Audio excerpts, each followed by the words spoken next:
మంచి ఊరును ఉప్పులో ముంచేస్తారా? జట్టి కట్టి మా పల్లె ఉనికినే ఉప్పెనలా కలిపేస్తారా అంటూ రోడ్డు మీదకొచ్చారు యారాడ వాసులు. జాలర్ల కోసం జట్టి మంచిదే, కానీ మత్స్యకారులే లేని మా ఊళ్ళో జట్టి దేనికి అని ప్రశ్నిస్తున్నారు. మత్స్యకారుల అభివృద్ధి సంక్షేమంలో భాగంగా విశాఖ జిల్లా యారాడలో జట్టి నిర్మించాలన్న ప్రతిపాదనను స్థానికులు తీవ్రంగా వ్యతిరేకిస్తున్నారు. తమ గ్రామంలో జట్టి నిర్మాణం వద్దని ముక్తకంఠంతో నినదిస్తూ ఆందోళన బాటపట్టారు. జాలర్ల జాడే లేని తమ ఊళ్ళో జట్టి నిర్మించడం వల్ల ప్రయోజనం ఎవరికని ప్రశ్నించారు. జట్టి నిర్మిస్తే తమ గ్రామం పూర్తిగా కోతకు గురవుతుందన్నారు.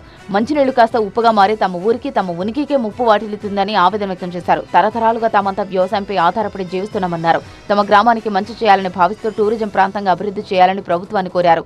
తమ అభిప్రాయాలను పరిగణలోకి తీసుకుని జట్టి నిర్మాణ ప్రతిపాదనను వెనక్కి తీసుకోవాలని డిమాండ్ చేశారు. ఊరంతా ఏకమైన ప్లకార్డులు చేతబట్టి ఆందోళన చేశారు.